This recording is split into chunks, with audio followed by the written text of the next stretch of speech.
Got the transcript going. All right, we can start you off. Gabe Bach from TexAx.com was going to start us off. All right, Buzz. I want to ask you a couple things about Billy. What is one thing that you took from your 2 years working for Coach G that you still carry with you today, you still use in coaching?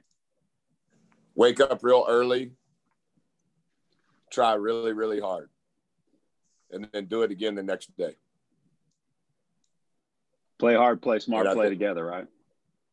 Yeah, those were Coach's words. I've tried not to ever steal anybody else's words like that, but that was his mantra when we were here, and I thought to some degree we were able to do that.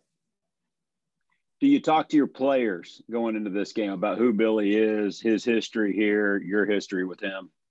No. I try to stay away from any sort of conversation, particularly about an opponent when it involves me. Obviously, Joe Fultz, who's played for us at Marquette, was with us at Virginia Tech for 3 years, and then is here now. So Joe's been with us 8 years. Obviously, Joe signed at Texas A&M when Coach was the head coach. BD, who we recruited when I was here, is now here as a GA. So those two guys are aware of the relationship. But I'm not sure that the rest of Coach Lair, who I worked for at Colorado State, I went from Colorado State to Texas A&M. So, but specific to our players, I don't mention it. The smart ones know that Coach Gillespie used to coach here. The ones that are close with BD and Joe, they know. But as far as attention that I bring to it, no, sir. Thank you, boss. Next up is Chip Howard from Sports Talk. Buzz, any update on Emmanuel Miller for tomorrow evening? Would he be available? I think the answer, Chip, will probably be determined on how he does today and how he feels tomorrow at shoot-around. We didn't have a full all-out practice yesterday because it was the day following a game, but he did participate in that. And then we'll practice one day before we try to practice whenever it is that we're going to play the next game. So we don't practice today until 6. So we'll see how he does today. He'll practice today, and we'll see how he responds on Wednesday morning for shoot-around. When we talk Sunday, obviously the game was just over. After you've looked at it, is there any one or two takeaways after watching the tape of that game Sunday that you came to the conclusion? Yes, sir. I think we allowed the ball to get to the paint way more than what I thought when I spoke with you last. We gave up 30 points in the paint, which is too high of a number. And then the other category, which I know we talked about, our turnover rate was just way too high.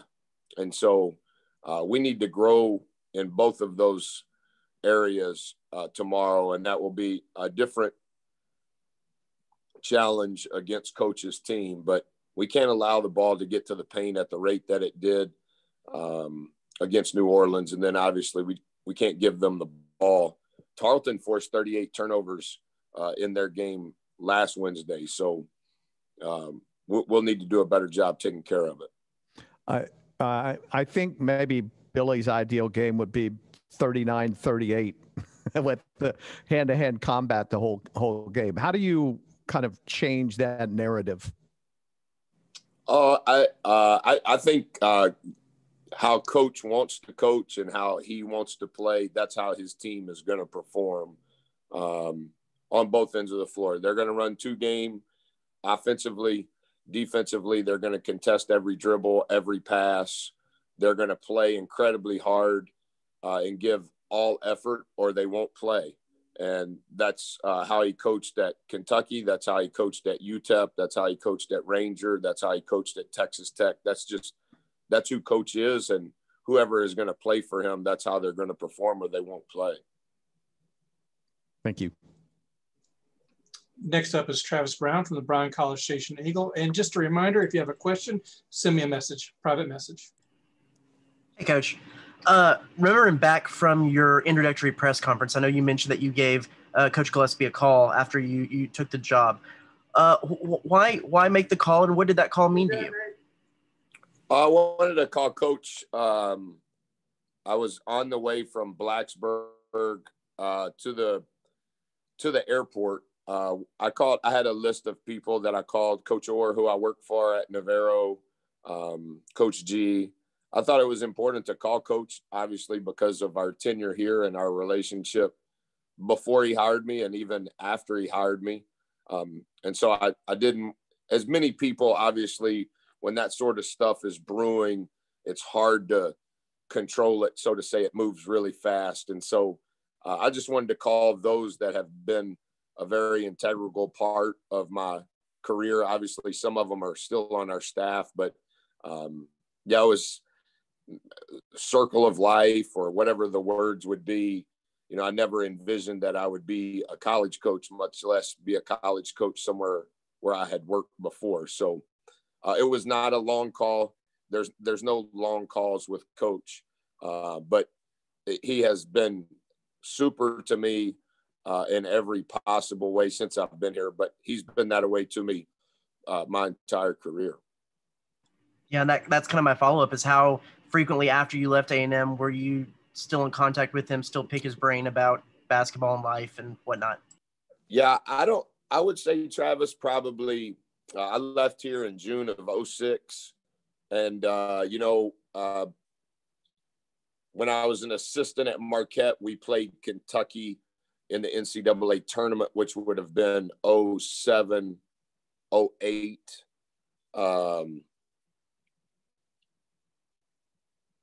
Yeah, so I would say since June of 2006 through now, I would say Coach and I have been consistent in how we've always communicated. To be very honest with you, Travis, basketball or the tactical part of basketball has been very little. I've never, even when I talk with Coach, when I work for him, I didn't talk to him a lot about basketball because the answer is always, we have to play harder. We have to play harder. We have to play harder. So anything that we talked about with basketball was always about recruiting. And, since he's been at Tarleton since the summer, and then even when he was at Ranger, I was just a respectful coach. How you doing? Anything I can do for you? How you been? What's going on? How's your team doing? That sort of conversation has been consistent since I left from working for him. Appreciate it. All right, next up is Zach Taylor from WTAW. Yeah, Buzz, with you guys not having any tournament play this year, or at least early on, that season opening tournament, these non-conference games are always important, but how much more important are they with fewer games to play before conference? Yeah, I agree, Zach. It obviously it's unique to college basketball history as far as what's taking place. Every couple of hours there's a team that pauses for 14 days. The calendar of what you thought the games were going to be is ever changing. Teams are scheduling games on Twitter, finding games, neutral site games to play 3 and 4 days after they come to an agreement. So I think any game that you get to play, Zach, ends up being important because it's on the schedule now doesn't necessarily mean that the game is going to take place. It's the first time in my career that I've never played in one of those tournaments. And typically speaking, we always have 1 or 2 games prior to those tournaments. So only having one game in November has never happened. So that's not specific to Texas A&M or to Buzz. I just think it's the uniqueness of what's going on this particular year. So all of it is important. And to be frank and sound like a coach, it makes the value of practice even more because we have practiced less than we have ever practiced going into the month of December, having played less games than ever before. And I understand that's probably the same relative to the opponent, but kind of how you handle all of those things and the efficiency and how you handle it becomes paramount. Thanks.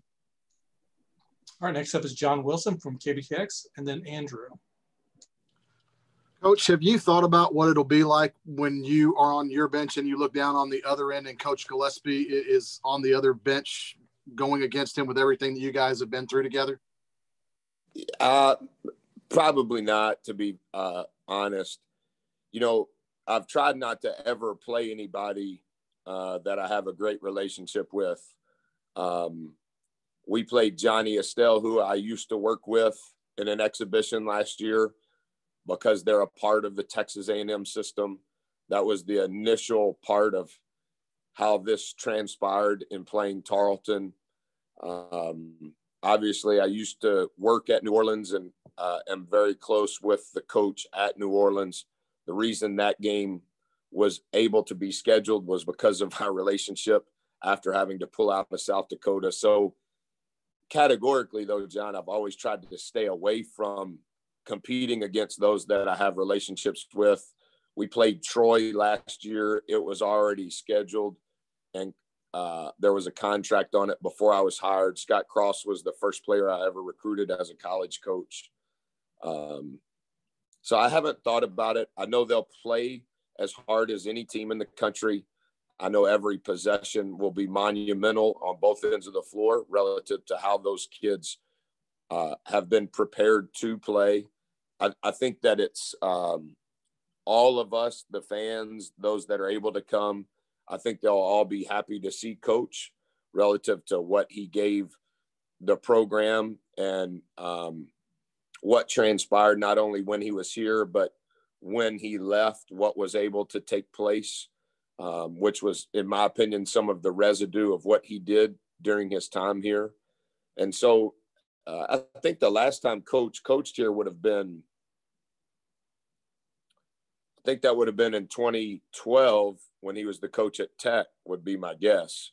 Obviously, I wasn't here then, but for him to come back as a part of the Texas A&M system again and all of that, I think that's pretty cool. But as far as kind of how I've processed it, to be honest, I've just been studying them and trying to figure out if we have a chance to beat them. Thank you.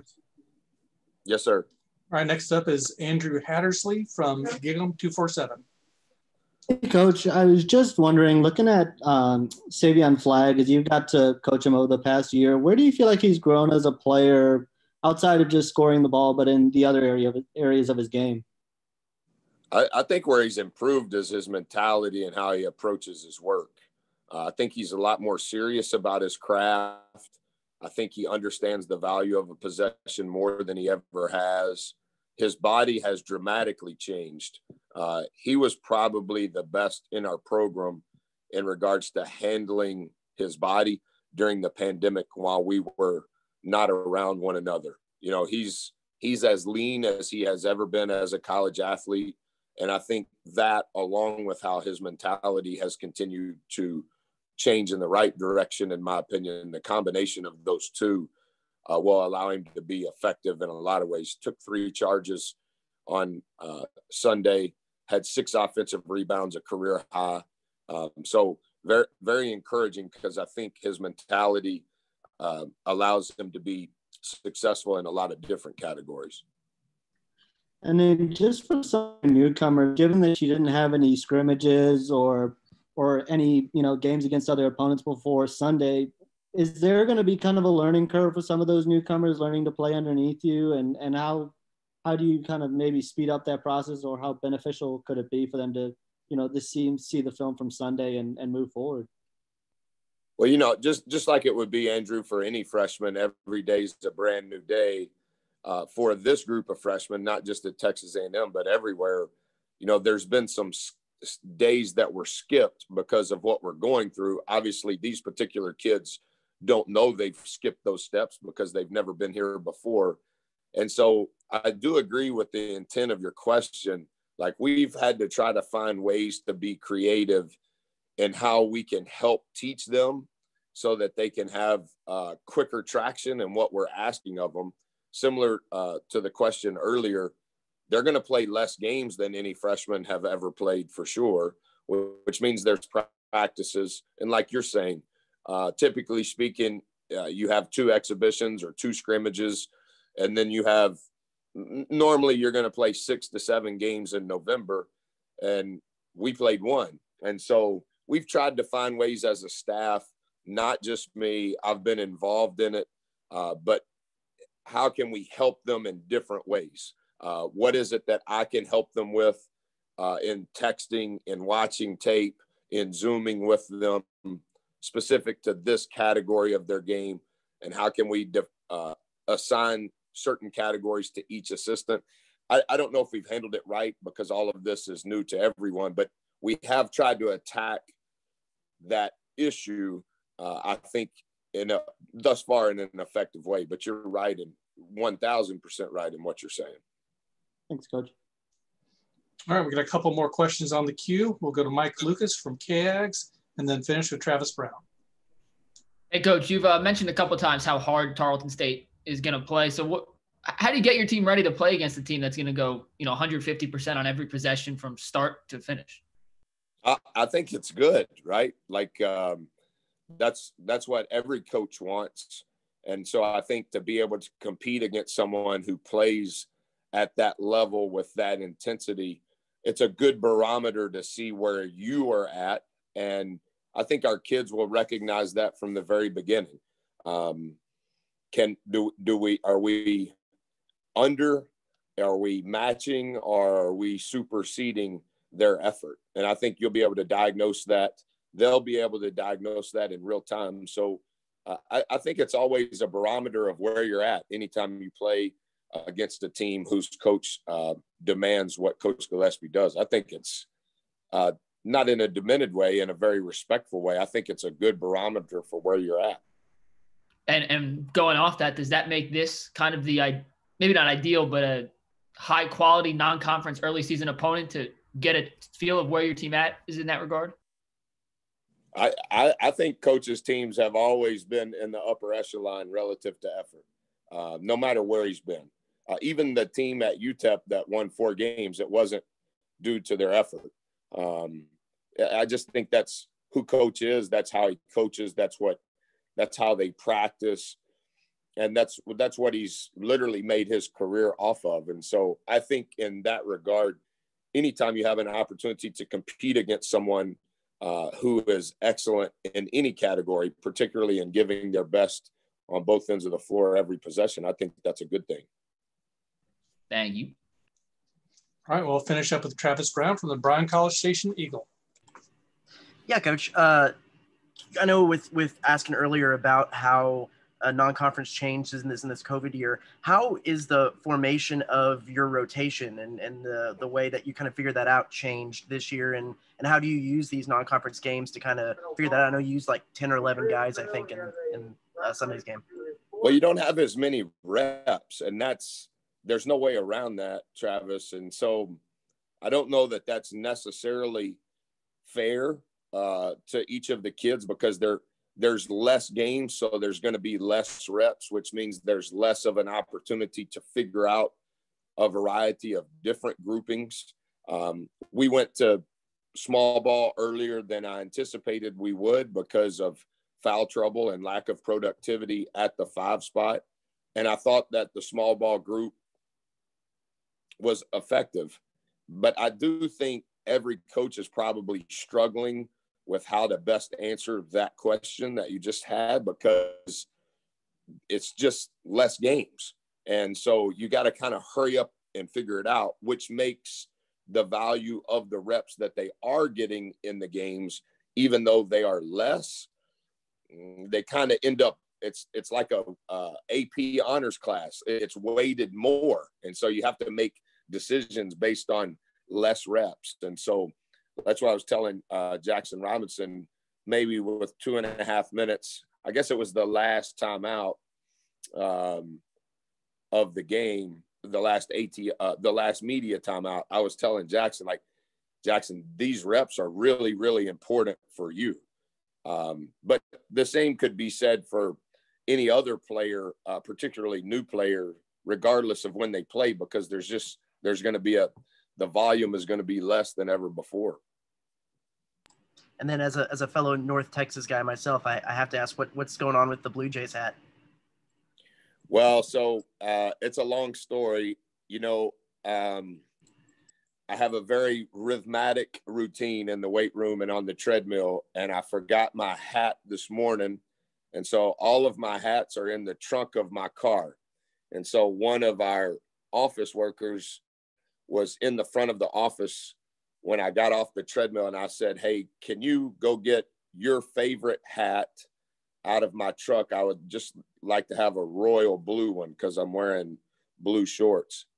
And she came back in with the Toronto Blue Jays hat, and that's in honor of Jamie and Cassius and E-Man. So they'll like it. But I said, did you not see the Ranger one? And she said, Coach, I like this one because it had the bird on it. So I don't think Peyton knows baseball teams. She just picked it because it had a bird on it. That's awesome. Thanks, Coach. Thanks for asking. Where are you from in North Texas, Travis? Dallas. What high school did you go to? In First Baptist Academy. Yeah. So you kind of look like one of those First Baptist Academy guys. I don't know what that means. I was just trying to be funny. There you go. Thanks, Coach. Yes, sir. All right. That's all the questions we have for you, Coach. Thank you. Okay. See you guys later. Thank you. Happy Thanksgiving. Thanks, Coach.